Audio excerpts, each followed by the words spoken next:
Welcome to the deep dive. Our mission today, well, it's to strap in and really examine this whole quantum decade idea. It feels like a revolutionary period, doesn't it? Where the most advanced physics research is suddenly meeting just unprecedented levels of investment. It really is. We're diving into the absolute cutting edge of quantum computing. And crucially, I think we need to understand the intense, almost brutal battle for resources and credibility that's going on. It acts like a firewall, right? Separating, verifiable scientific progress from just pure speculation. That financial and methodological tension, that's really the core of what we're exploring today. Quantum computing isn't just scientifically complex, it's incredibly financially exclusive. How so, exactly? Well, just getting a quantum chip to work demands rigorous established physics and engineering control at the absolute limits of what's possible technologically. Okay. So that reality creates an immediate, non-negotiable barrier. It filters out speculative, fringe, or frankly, pseudoscientific ideas that just want to borrow the fancy quantum label for prestige. Exactly. We've got to cut through the marketing hype, the buzzwords, the sort of linguistic borrowing. So today, we'll analyze the genuinely impressive technical milestones the mainstream is achieving. We'll explore the real, verifiable frontier of intelligence research, quantum AI. It's just fascinating in its own right. Absolutely. And then we'll zero in on why certain speculative theories, even if they sound complex, are just fundamentally incompatible with this era. Why they're financially, methodologically just locked out from ever being tested in a real quantum lab. Right. They can't even get in the door. Okay, let's unpack this with some real data. The sources are pretty clear. We're not talking theoretical chalkboard stuff anymore, or, simple lab curiosities. As of late 2025, the pace is just accelerating like crazy, It really is. pushing us toward practical, specialized quantum applications. The acceleration is undeniable. And I think the key indicator of how mature the field is getting is the shift in focus. It's moving from just demonstrating basic quantum effects to actively managing the field's biggest weakness, errors. Ah, the error problem. Exactly. Quantum information is unbelievably fragile. Overcoming that fragility, well, that's what defines success right now. So that brings us to what many are calling the biggest breakthrough of late 2024, breaking the error correction barrier. What does that actually mean in tangible terms? Okay, so it basically represents the shift from a physics experiment towards a foundational computer science tool. Physical qubits, the actual hardware bits, they're notoriously prone to decoherence. They just collapse out of their quantum state at the drop of a hat. Right, they're flaky. Very flaky. So the breakthrough involved successfully encoding information across multiple physical qubits, Right. bundling them together to create stable logical qubits. We saw major progress here from Google's Willow chip and also that Microsoft Atom Computing collaboration. Okay, so instead of trying to make one single qubit absolutely perfect, which is maybe impossible, Pretty much, yeah. they bundle several together, and these somehow check and correct each other's mistakes in real time. Precisely. It means the system is robust enough that it can spend more time correcting its own state than it does actually performing the computation, which sounds weird, but it's monumental. Why is that so crucial? It's the fundamental hurdle. You Yeah. absolutely have to overcome it before you get to truly felt-tolerant, scalable quantum computers. Until you have reliable error correction, every single calculation is suspect. You can't trust the output. Got it. And the money pouring into this difficult engineering challenge really confirms the stakes, doesn't it? The investment surge is, well, staggering. It is. Our sources mention a record, $2.6 billion in private funding in 2024 alone. That's a 58% jump over the year before. And that's on top of billions more announced by governments around the world. Wow. And that capital is absolutely essential because the cost is fundamentally tied to the infrastructure, yes, but also the talent. Right. We often talk about the hardware expense, but maybe the real firewall against fringe ideas is the sheer cost of the multidisciplinary engineering teams you need. What kind of teams are we talking about? You need cryogenic engineers, specialized material scientists, laser physicists, computer architects, all working together just to keep the system running. Yeah. The complexity itself guarantees exclusion for any project that's underfunded or, frankly, scientifically unsound. That makes perfect sense. You can't just, whip up a billion-dollar thermos in your garage to hold a quantum chip. Not happening. Speaking of the hardware, though, we still don't really have a single agreed-upon way to build a quantum computer, do we? The investment seems spread across this kind of hardware diversity war. That's right. No clear winner yet. So what are the main contenders, the approaches that demand this massive capital, and how do they actually differ physically? Okay, so right now we're seeing maybe 4 dominant approaches. Each one represents a unique and very expensive bet on fundamental physics. All right, lay them out for us. First, you've got the current frontrunners, at least in terms of scale. Superconducting qubits. Think IBM, Google, processors like IBM's Heron. These are essentially tiny electrical circuits etched onto a chip, and they're controlled by microwave pulses. The focus here is raw scale getting more qubits. But, and this is the kicker, they have to operate at the lowest possible temperatures. We're talking mere millikelvins above absolute zero, colder than deep space. Wow. Okay, but focusing on raw scale often means you sacrifice coherence and fidelity, right? Yeah. The quality of the qubits. Generally, yes. That's the trade-off. So how are the other approaches trying to manage that? Oh, that's exactly where the other methods come in. Second, we have trapped ions. Companies like IonQ, Quantinuum use this. Instead of circuits, they use individual atoms, ions actually, held in place by electromagnetic fields. Then they manipulate them precisely with lasers. Okay, individual atoms, what's the advantage there? Extremely high fidelity. Yeah. Very low error rates. Because the qubits are identical, perfectly isolated atoms. Nature makes them perfect. Their challenge is different. It's interconnecting them and scaling up the number of atoms you can control effectively. Right. So one approach, superconducting, goes for size with circuits, but needs extreme cold. The other, trapped ion, goes for quality with perfect atoms, but scaling is harder. What else is out there? The third approach gaining a lot of traction is neutral atoms. You see this with companies like Quera. It's a really exciting method where they hold arrays of neutral atoms perfectly still using sophisticated optical tweezers, basically laser beams. Like tractor beams for atoms? Sort of, yeah. And this allows for some really unique ways to engineer entanglement between them and potentially new error correction methods. People often see this as maybe a bridge between the scale of superconducting and the fidelity of trapped ions. Interesting. And the fourth, you mentioned Microsoft is big on this one. Yes. Finally, a key area of research, especially for Microsoft, involves topological qubits. Chips like their Majorana one. Now, these are theoretically game-changing. How so? They encode information not in the state of a single particle, like its spin or energy level, but the overall complex structure or topology of the system, like how a braid is woven. Okay. That sounds abstract. It is. But the point is, this structure makes them inherently resistant to local noise and decoherence. A random jiggle can't easily disrupt the overall pattern. So if they can be reliably engineered, and that's a big if, they could dramatically lower the burden of error correction. It's fascinating how different these physical approaches are, and yet even with all this complex diversity, the actual applications being tested today seem really hyper-specific. This isn't replacing your laptop anytime soon. Not at all. Not even close. Right now, we're focused on what we call near-term hybrid quantum classical use cases. Hybrid meaning? Meaning the quantum computer handles only a small, very specific, mathematically difficult part of a larger problem, usually some kind of optimization or simulation. Then it passes the result back to a classical supercomputer to do the rest of the work. Can you maybe give us a concrete example, make it tangible? You mentioned finance and the sources, like Citigroup and JP Morgan Chase. Sure, let's take portfolio optimization or risk analysis.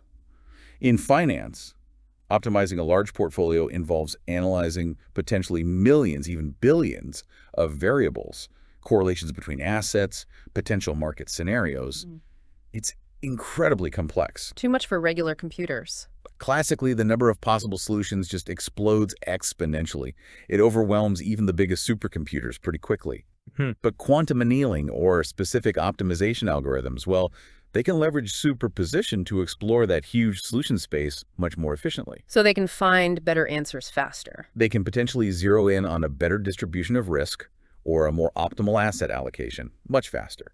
It might provide only a small percentage improvement, but in finance, that can translate to an enormous economic advantage. Okay, that demonstrates perfectly why this tech is so exclusive. It's being built and funded to solve the absolute hardest problems in verifiable fields like finance or drug discovery. Exactly. Not vague philosophical or, fringe biological questions. The critical challenges, the things that act as gatekeepers, are physical. You've got that constant battle against decoherence and errors, which demands immense computational overhead just for correction. Right. But the major physical exclusion point, as we touched on, is those extreme hardware requirements.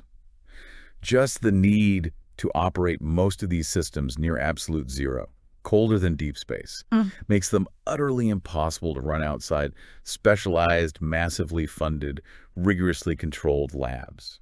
So let's say some pseudoscientists did somehow develop a mathematically robust sounding theory. They still hit this wall, right? And the cost of entry is just astronomical before they can even think about plugging in an algorithm. Precisely. Tens, hundreds of millions of dollars just for the setup. And beyond that, every single hour of quantum computing time is an incredibly precious, expensive resource. So access is tightly controlled. Absolutely. If you can't present a hypothesis that is mathematically sound, rigorously peer-reviewed, and offers a very high probability of advancing established knowledge, you simply cannot get access. The timeline for a truly universal, maybe economically accessible quantum computer is still years away, probably a decade or more.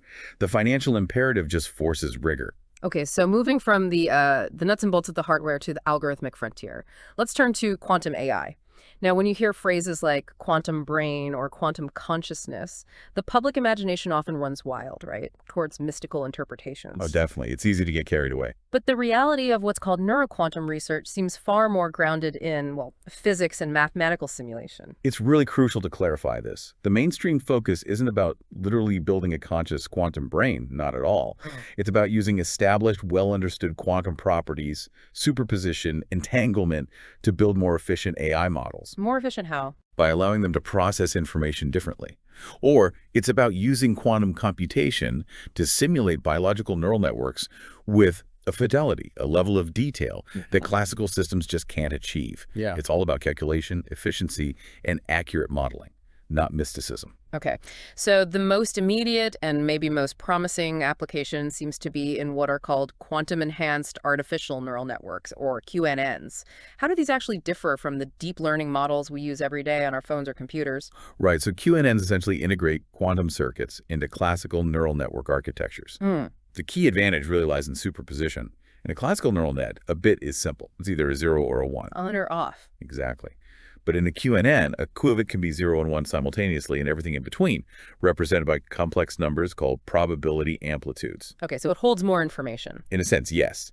Yeah. Where a classical bit holds one piece of data, a qubit holds a whole spectrum of possibilities at the same time. This allows the network to represent information in potentially far more compact and multidimensional ways. And what's the benefit of that compact representation? Well, for processing really heavy data, think advanced image recognition, complex molecular simulations for drug discovery, maybe even sophisticated natural language process in the QNN, can potentially explore the necessary solution space exponentially faster than its classical counterpart. It can juggle more possibilities simultaneously. So that's leveraging the inherent parallelism of quantum mechanics for training these AI models. Absolutely. That's a key potential application. The training phase for these huge AI models, like large language models, LLMs, with trillions of parameters, is currently one of the biggest bottlenecks in classical computing. It takes massive amounts of energy and time. Right, training can take weeks or months. Exactly. So the parallel processing capability promised by quantum systems, even with today's somewhat noisy intermediate-scale quantum NISQ devices, could dramatically accelerate the optimization of those parameters, finding the right settings for the AI much faster. So potentially leading to fundamentally faster, more efficient AI development cycles overall.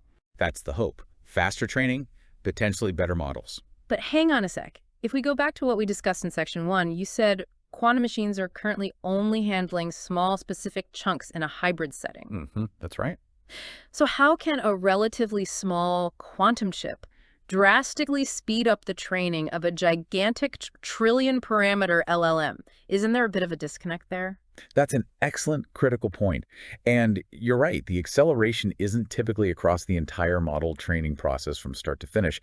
It's usually focused on the computationally hardest parts within that process. Like specific calculations. Exactly. Things like the initialization of the model's weights, or maybe certain highly complex optimization steps that occur repeatedly during training, sometimes called the gradient calculation. If the quantum module can find the optimal direction or step in that vast parameter space much, much faster than the classical machine could, even just for that specific subtask, the entire training process speeds up significantly. Okay, so it's not running the whole LLM on the quantum chip. It's using the quantum chip as a specialized coprocessor for the really tough math bits. Precisely. It's specialized acceleration, not a universal takeover of the whole task, at least not yet. Got it. That makes more sense. And we're also seeing specialized types of quantum AI models emerge, like quantum graph neural networks, QGNNs. Yes, QGNs are really interesting. They're designed specifically to handle data that's structured as a complex network or graph. Think about the intricate folds of a protein molecule in the drug discovery, Okay. or the complex web of connections in a social network, or maybe optimizing routes in a logistics network. Classical algorithms can struggle to efficiently capture all the complex nonlinear correlations within those graph structures. And quantum can do better. The quantum approach, using entanglement and superposition, seems inherently well suited to capturing those complex high-order relationships within the graph data more effectively. Okay, interesting. Now, let's shift a bit. There's also work on hardware that tries to actually mimic biology. This takes us into neuromorphic quantum computing. What's that about? Right, so this is a different angle. It's about building specialized hardware that physically mirrors the brain's structure and function, moving away from the traditional computer architecture where memory and processing are separate. Trying to build a computer that looks more like a brain. In a way, yes. And a core innovation people are exploring here is the quantum memristor. Okay, need you to break that down. I know a classical memristor is like a resistor that has memory, its resistance changes based on the history of current that flowed through it. Yeah. How does making it quantum change things? So think about a biological brain. Synapses, the connections between neurons aren't static. They get stronger or weaker based on past activity. They learn, they remember their history. Right, Hebbian learning. Neurons that fire together wire together. Exactly. A quantum memristor is a device, still largely experimental, engineered to mimic this synaptic behavior using quantum mechanical effects. Its resistance might depend on the historical flow of quantum current, or its quantum state might change based on inputs. The goal is to allow the hardware itself to perform brain-like computations inherently, maybe more efficiently, without needing complex, abstract programming layers on top. So trying to build memory and processing physically into the same spot, just like the brain does. That's the idea, blurring the lines between hardware and software inspired by biology and potentially leveraging quantum effects for efficiency. And the sources indicate that people are already doing real-world emulation of these kinds of systems, even without the physical quantum memristors being widely available. Absolutely. Companies like Dynex, for instance, are using sophisticated software emulations. They map these neuromorphic quantum principles onto existing classical or even specialized hardware, and they're demonstrating the ability to tackle extremely complex, large-scale optimization problem systems, emulating up to, I think, 1 million algorithmic qubits in some cases. Wow. So this helps prove the computational efficiency of the architecture itself, the neuromorphic approach. Even before we have mass-produced quantum memristor chips, it shows the promise of the concept. Okay. So beyond building physical hardware that mimics the brain, there's also work using quantum math to simply describe biological systems more accurately, quantum-inspired brain emulation models. Correct. This is more about the modeling side. And the NeuroQ framework, proposed just this year, 2025, is a great example. Researchers took a well-established classical model of how neurons fire, the Fitzhugh-Nagumo model, and they reformulated it using the mathematics of stochastic mechanics. Stochastic mechanics. Okay, why is that quantum-inspired, and why is it better than the classical model for neurons? Right. So the classical deterministic models often treat a neuron like a simple switch. Input signal hits a threshold, output neuron fires. Clean, simple. But real biology is inherently noisy, random. It's stochastic. Things aren't perfectly predictable. Exactly. Stochastic mechanics is a way of mathematically incorporating probability and uncertainty directly into the description of a system's dynamics. Now, quantum mechanics, by its very nature, is fundamentally probabilistic. It deals with probability, amplitudes, and intrinsic randomness perfectly. So it's a natural fit for modeling noisy biological systems. It seems to be. By applying this quantum-inspired mathematical framework, the NeuroQ model allows simulated neurons to be represented in superposition. This means a simulated neuron isn't just firing or not firing. It exists in a complex, probabilistic mixture of potential firing states simultaneously. Which sounds more like real biology. Arguably, yes. It provides a potentially far more nuanced, biologically grounded simulation because it naturally accounts for the intrinsic randomness and complex nonlinear dynamics we actually observe in living neural systems. It gets beyond the limitations of the simpler, deterministic classical models. And this is a global effort, right? We're not just talking US-based companies. The sources point to practical QAI work coming out of Russia, too. Yes, absolutely. A good example of applied engineering came out in 2022. Russian physicists developed a hybrid quantum neural network algorithm specifically designed for high-precision image recognition. How big was the system they used? It was pretty small, actually, by today's standards. It used just 8 data qubits and 4 auxiliary qubits for processing. And what was the key innovation? How did they make it a hybrid solution? They cleverly segmented the task. The quantum layers, the small qubit system, were used to do the really hard part. Extracting the most important, complex, and high-dimensional features from the images very quickly. So the quantum part did the initial heavy lifting on feature extraction. Exactly. It's like the quantum machine acted like specialized neurons, tailored to rapidly reduce the complexity, finding the crucial patterns. Then, these purified, important features were passed over to a standard classical AI for the final, precise classification step. Okay, so that work really reinforces the current reality we discussed. The near-term future is hybrid, focusing on verifiable, high-rigor engineering applications where quantum gives a specific advantage. Precisely. It's practical, targeted quantum enhancement. All right, so we've established this world of mainstream quantum science and QAI. It's built on massive budgets, incredibly complex engineering, and even more massive mathematical frameworks. Rigorous stuff. Definitely rigorous. Now we have to pivot. We have to look at the speculative side. Because quantum mechanics itself, with non-locality, entanglement, things that just mess with our everyday intuition. They really do. It naturally becomes a magnet for fringe theories, especially theories about consciousness, maybe alternative healing, weird biological mysteries. It's that linguistic borrowing we mentioned earlier. Fringe theories just love to grab terms like field, wave, non-local, quantum leap, because they sound impressive. They sound vaguely scientific. Right, gives it an air of legitimacy. Exactly. Yeah. But the moment you demand actual mathematical rigor, the moment you ask for replicable experimental results, well, the difference between established science and pure speculation becomes brutally clear. Okay, let's dive into a textbook case study here. Peter Gureyev's wave genetics and this idea of holographic DNA. What were the core claims Gureyev was making? The ones that just don't line up with standard science? Gureyev's ideas were a fundamental rejection of standard molecular biology.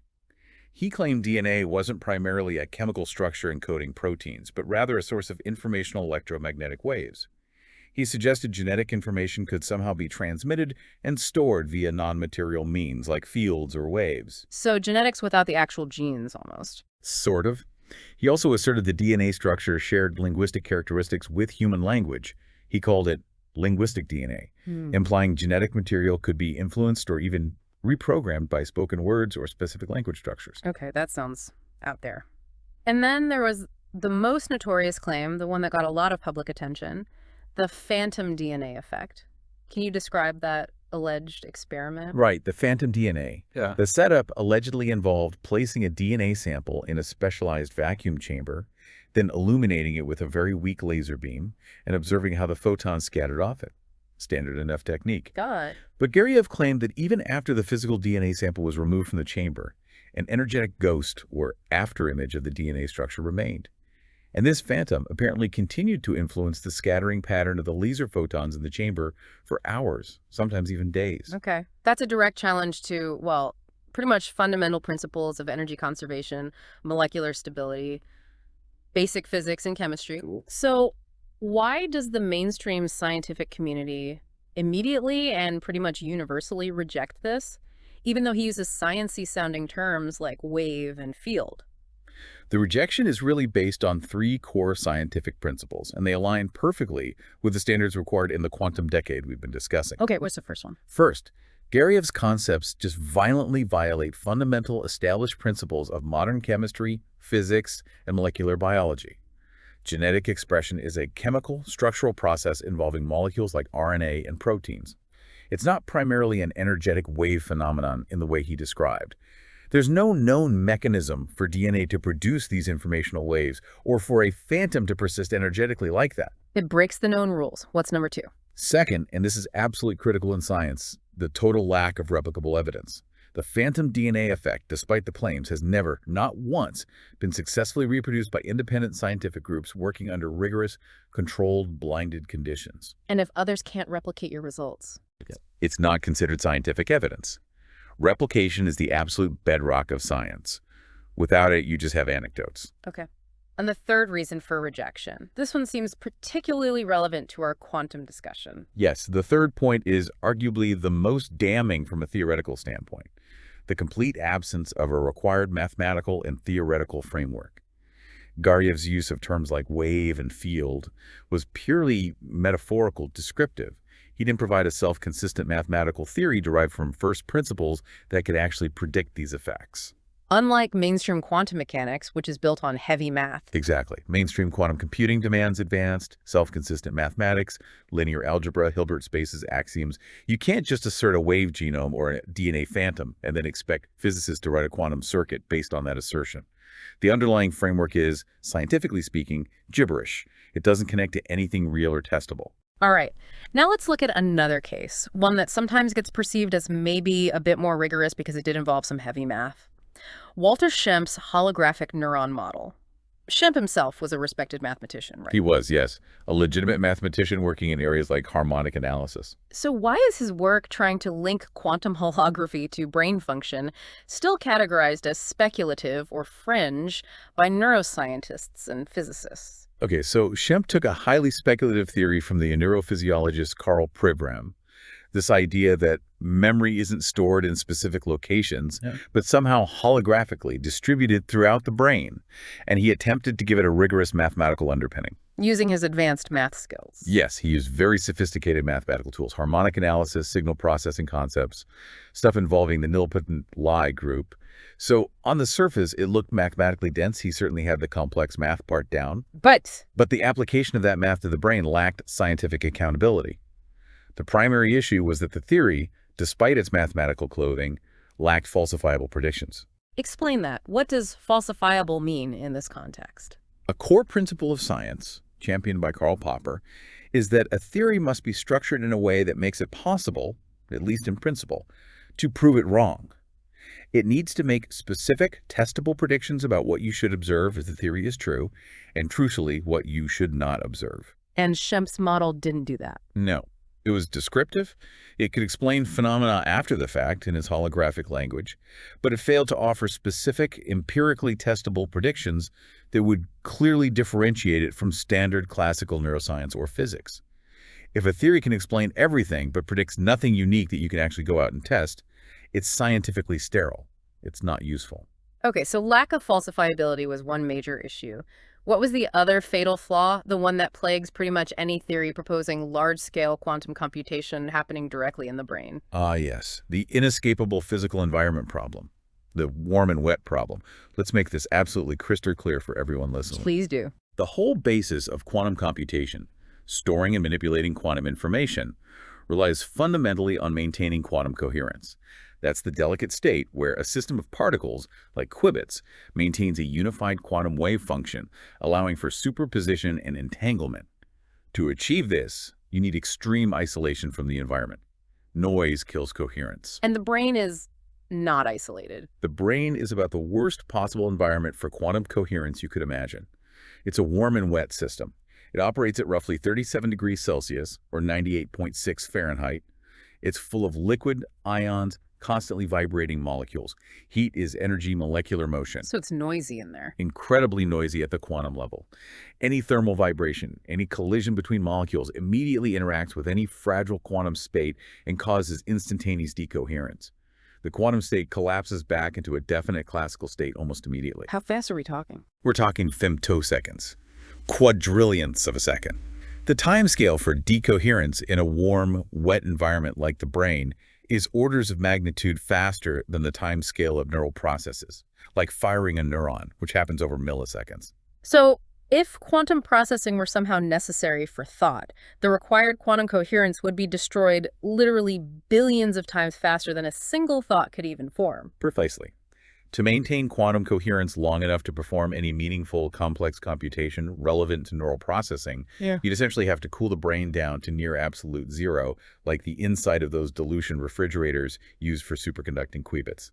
Which is obviously not compatible with life. Not even remotely. That's the core physical reason why the overwhelming majority of physicists and neuroscientists reject the idea of the brain functioning as a quantum computer in the way these theories propose. The environment simply forbids it. Okay.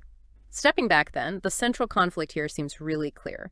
Mainstream quantum computing uses established quantum properties like superposition and entanglement for potentially demonstrable computation in highly controlled environments. Right. Using known physics for a specific task. Whereas the fringe approach seems to superimpose unproven speculative concepts, wave genetics, brain holography onto the technology, often ignoring or violating the known physics. Exactly. One is grounded application.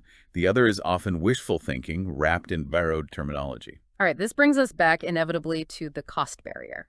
We've established these quantum computing resources are perhaps the most expensive and limited scientific tools on the planet right now. Absolutely. So why is diverting even a single hour of quantum machine time or the associated expert time to test a theory like Guerrière's or Schemp's just fundamentally illogical? Why is it seen as such an irresponsible waste of global scientific capital? It really comes down to a kind of scientific and financial triage. Funding agencies, national labs, private companies running these machines, they have to prioritize where their massive investment yields the greatest verifiable return for knowledge advancement. Makes sense. Testing a pseudoscientific theory, one that, as we've discussed, lacks specific, measurable, falsifiable predictions and often contradicts known laws, it's just incredibly inefficient. It's a profound waste of resources. It's not just the machine time, is it? Not at all. Think about the resources involved. It's not just the millions or billions sunk into the hardware.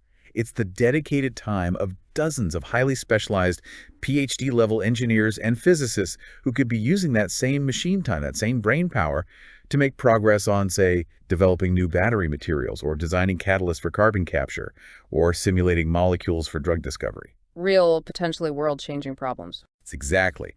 Standard scientific methodology dictates that precious resources are dedicated to testing robust hypotheses, theories that are grounded in established principles, mathematically consistent, and that, crucially, even if proven wrong, still advance our understanding of physics or computation in some meaningful way. Testing something that is fundamentally untestable in principle, like wave genetics, provides zero advancement. It leads nowhere. Okay, but let's address a potential counterargument. A critical defense a fringe theorist might raise. You mentioned the primary physical rejection of Schemp's brain holography theory is the warm and wet environment. So couldn't they argue, okay, fine, the brain is too messy, but why can't we test my holographic principle or my wave genetics information field on the highly controlled, near absolute zero environment inside a quantum computer that bypasses the warm-wet problem? They can certainly make that rhetorical claim, and they sometimes do. Yeah. But it fails completely on methodological grounds. The core problem isn't just the environment where you try to test it. The problem is the theory itself. The theory, whether it's wave genetics or quantum brain holography, remains fundamentally incompatible with established physics, genetics, or mathematics, regardless of the substrate you try to run it on. If the underlying framework of wave genetics is incoherent, lacks mathematical rigor, and contradicts known chemical bonds and energy principles, trying to simulate it on a quantum computer doesn't magically make the theory itself scientifically valid or rigorous. So it's like you could have the most powerful, brilliant supercomputer ever built, but if you feed it code that's complete gibberish based on flawed logic. Exactly. The machine will calculate something, it will follow the flawed instructions, but the output will be meaningless in the context of established science. It won't tell you anything useful about reality because the input theory was detached from reality to begin with. It's putting the cart before the horse, trying to use the fancy tool to validate a broken idea. That analogy holds up perfectly. Mainstream quantum applications use the established mathematical rules of quantum mechanics to gain a computational advantage on real problems.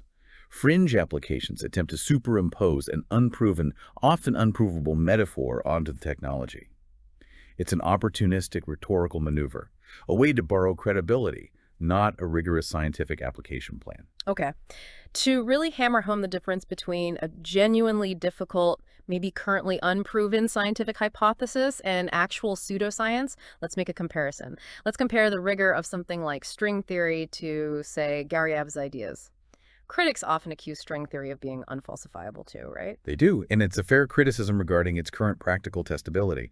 But the distinction between string theory and pseudoscience like wave genetics is profound, and it lies in rigor, depth, and mathematical foundation. Explain that distinction. Okay. String theory, for all its challenges, is mathematically rigorous. It's built upon the established, verified frameworks of quantum field theory and general relativity. It didn't just invent new rules out of thin air. It aims for mathematical consistency and unification of known physics. But we can't test it directly. Its limitations are primarily technological. Its unique predictions often involve incredibly high energy levels or tiny distance scales that we simply cannot reach with current particle accelerators or experiments. So you could say it's currently untestable in practice. But, crucially, it is testable in principle. If we could build a powerful enough collider, it makes predictions we could verify or falsify. Okay. Untestable in practice, but testable in principle. How does that contrast with Gariyev's or Schemp's work? Those theories are largely untestable in principle. They lack a consistent mathematical basis derived from known physics. They often directly contradict fundamental, well-tested laws, like thermodynamics or basic chemical genetics. And the evidence they offer is typically anecdotal, non-replicable, and structured in a way that's immune to disproof. And the scientific process itself is different. Absolutely. String theory is pursued by a large community of highly trained physicists who constantly critique, refine, and adapt the mathematical models based on internal consistency and connections to known physics. It's a self-correcting process, even if progress is slow. Pseudoscience, on the other hand, tends to be dogmatic, resistant to criticism, and reliant on the authority of its founder rather than on evidence and mathematical coherence. That distinction, untestable in principle versus untestable in practice, seems like the core methodological and therefore financial gatekeeper of this quantum decade. It really is. It determines where the serious money and effort go. We can maybe illustrate this further by comparing two concepts that both happen to use the word holography. Yes, that's a great comparison. Yeah. Let's contrast the scientific rigor of Juan Maldaceno's AD-SCFT correspondence, a major idea in theoretical physics, with Peter Gariyev's metaphorical holographic DNA. Okay, start with Maldacena. His work is considered a cornerstone of modern theoretical physics. How is it fundamentally holographic, and why is it rigorous? Maldacena's conjecture, arising from string theory, proposes a profound mathematical duality. It suggests that a theory describing quantum gravity in a specific kind of curved, high-dimensional spacetime called anti-de Sitter space, ADS, is mathematically equivalent to a standard quantum field theory, CFT, without gravity living on the lower dimensional boundary or edge of that space. Whoa. Okay, what does that mean in simpler terms? It means roughly that all the information about what's happening inside a volume of space with gravity can be perfectly encoded like a hologram onto a surface surrounding that volume without gravity. Phenomena happening inside a complex 3D box can be completely described by simpler physics living only on the 2D surface of that box. And this is mathematically sound. It's supported by a vast amount of mathematical evidence and calculations. It's known as the holographic principle, realized through pure, robust mathematics rooted in quantum field theory and string theory. It's a powerful tool physicists use to study incredibly difficult problems, like the quantum properties of black holes, by translating them into more tractable calculations in the boundary theory. It's precise, predictive, and integrated with known physics. Okay, so that's rigorous mathematical holography used to solve real physics problems. Now contrast that with Gariyev's holographic DNA. Gariyev's use of the term holographic was purely metaphorical, almost poetic. He wasn't using the mathematical machinery of holography. He meant that the DNA somehow contained a non-local, field-based blueprint or hologram of the entire organism, and that this information could be transmitted via ill-defined acoustic or torsion fields or biophotons. So one is a complex, verifiable mathematical duality used to explore the deepest mysteries of space-time and quantum gravity. Right, rooted in decades of physics research. And the other is essentially a metaphorical anecdote that contradicts established genetics, ignores known energy constraints, and lacks any supporting mathematical framework or experimental replication. Precisely. One is rigorous science, the other is pseudoscience, borrowing a fancy word. The comparison highlights the vast gulf in methodology and credibility. So, bringing this section to a close, is there any scientific value at all in attempting to take these fringe theories, Gariyev, Schempp, others like them, and retroactively apply massive quantum computing resources to try and make them scientifically robust, to somehow objectify them using these expensive machines. Fundamentally, no. It's flawed right from the premise. Attempting to force rigor onto a theory that is built on basic contradictions, lacks mathematical coherence, and ignores vast amounts of established experimental evidence is simply a misuse of precious scientific capital. Why not even try? What's the harm? The harm is multifold. First, it lends totally undeserved credibility to unsubstantiated claims, confusing the public and potentially dividing attention and funding from legitimate research. Second, it's incredibly inefficient. You're using the most advanced tools to chase ghosts defined by flawed theories. Third, and most importantly, it distracts from the correct scientific approach. Which is? Legitimate science is tackling those same profound questions, the nature of consciousness, the mechanisms of memory, the intricacies of genetics, beyond the simple central dogma. But it does so by building the investigative framework from the ground up, using established, testable principles, verifiable mathematics, and rigorous experimental design. You don't try to patch up pseudoscience. You build real science from a solid foundation. The highest cost isn't just the equipment time, it's the opportunity cost, the cost of distraction from genuine progress. Okay. This deep dive has really brought us face to face with the complex reality of this quantum decade, hasn't it? It really has. We've gone from the tangible, incredibly expensive achievements of diverse quantum hardware and things like QNN's accelerating AI, All grounded in rigorous physics and engineering. right up to the strict boundary where that verifiable science ends, and speculative, often pseudoscientific claims begin. And it seems that extremely high barrier to entry, both financial and methodological, is the ultimate gatekeeper for this entire era. That high barrier is, in a way, our protection. It acts as a very effective filter. It ensures that, by and large, only the most rigorous, mathematically sound, and experimentally verifiable hypotheses get allocated the immense resources needed for quantum computation. So the difference between, say, testable but difficult science like string theory and outright pseudoscience like wave genetics isn't just some philosophical argument. Not at all. It's a matter of funding survival and engineering viability in the real world. If your theory doesn't meet the basic criteria of scientific rigor, you simply don't get the resources. Full stop. Now, when fringe scientists like Gariev or Schempp fail to find that mainstream support, they often persist, sometimes for their entire lives. What do you think motivates that persistence, and what ultimately happens to their theories? Well, the motivation can be complex. Sometimes it's genuine belief, perhaps mixed with confirmation bias, the deep psychological need to see patterns that confirm your existing beliefs and justify maybe a lifetime of unorthodox work. Ego can certainly play a role too. It's hard to admit you might have been wrong after dedicating so much time. And the theories themselves, do they just disappear when the founder passes away? Rarely, completely. They typically fade from serious academic view, obviously, but they're often maintained by small, sometimes quite devoted followings online or in alternative communities. And then, sadly, you often see commercial exploitation emerge. That commercial exploitation. Like what happened with Gariev's wave genetics being marketed after his death? Exactly. That's the final unfortunate phase you often see.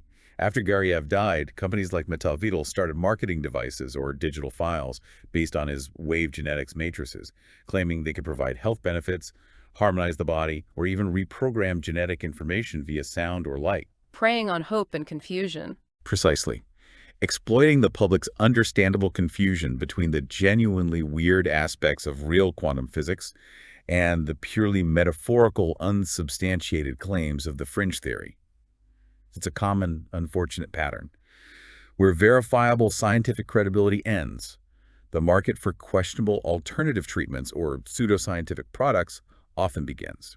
Okay, so for those of you listening who are eager to dive deeper into the verified, rigorous science, the stuff that actually demands and justifies this immense investment, we have a couple of essential resources we can recommend. Absolutely. For the foundational knowledge, the undisputed Bible of the entire field of quantum computing and quantum information is the textbook Quantum Computation and Quantum Information by Michael A. Nielsen and Isaac L. Chuan. It's universally known in the field simply as Mike and Ike. Is it accessible? It's rigorous, it's comprehensive, it's mathematically demanded, make no mistake, but it's the essential starting point if you're serious about understanding the fundamentals. Okay, Mike and Ike for the foundations. And what about for the specific area of accepted, mathematically rigorous approaches to quantum AI, the stuff we discussed that's actually being implemented? For that, a more recent and practical guide is A Practical Guide to Quantum Machine Learning and Quantum Optimization by authors like Cambaro, Gonzalez-Castillo, and D'Amelio. This text focuses specifically on testable, mathematically derived QML techniques, the kinds of algorithms that people are actually trying to implement on current, albeit still noisy, quantum hardware. It avoids the hand-wavy stuff. Excellent. So Mike and Ike for the base and the practical guide for QML. We'll put links in the description. Good idea. So let's maybe leave you, our listener, with this final provocative thought to chew on. Given the genuinely accelerating power of quantum computation and its convergence with increasingly sophisticated, rigorous AI, how much closer are we truly getting to potentially answering some of those really fundamental scientific questions?